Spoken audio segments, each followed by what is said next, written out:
Blue Stinger is easy to talk about, but difficult to describe. I suppose it is accurate to call it an action-adventure title, but that gives little clarity to what you actually do in the game, or its artistic heart. The game feels like, in both effect and intent, playing through a buddy comedy action flick. You've got an alien meteor, what crashed into the Earth, humans trying to play God with it, grotesque abominations to blast to bloody pieces with loads of high-power weaponry, and tons of super cheesy banter. It even takes place on Christmas. Every aspect of Blue Stinger is desperately trying to invoke the spirit of Hollywood blockbusters. From the simple and charming character archetypes, traditional narrative structure, framing device, even the musical score. Especially the musical score, actually. The soundtrack in this game is so pervasive, relentless, and bombastic. It insists a tone of ultimate excitement all the time, even if you're doing something as mundane as, like, pushing a crate.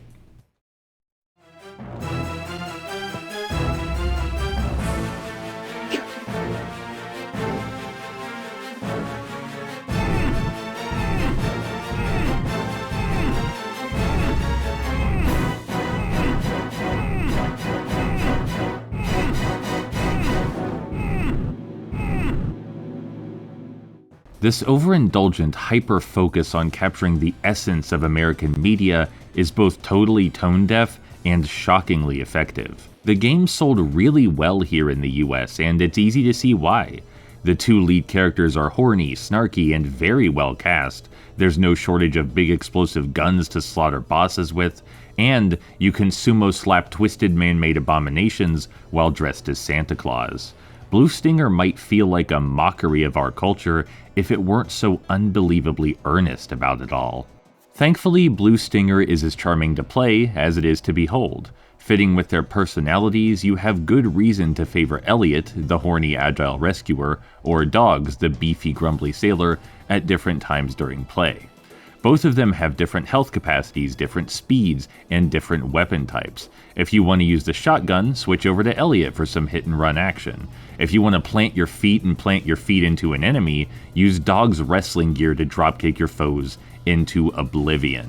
It shouldn't be understated just how many options are presented to the player.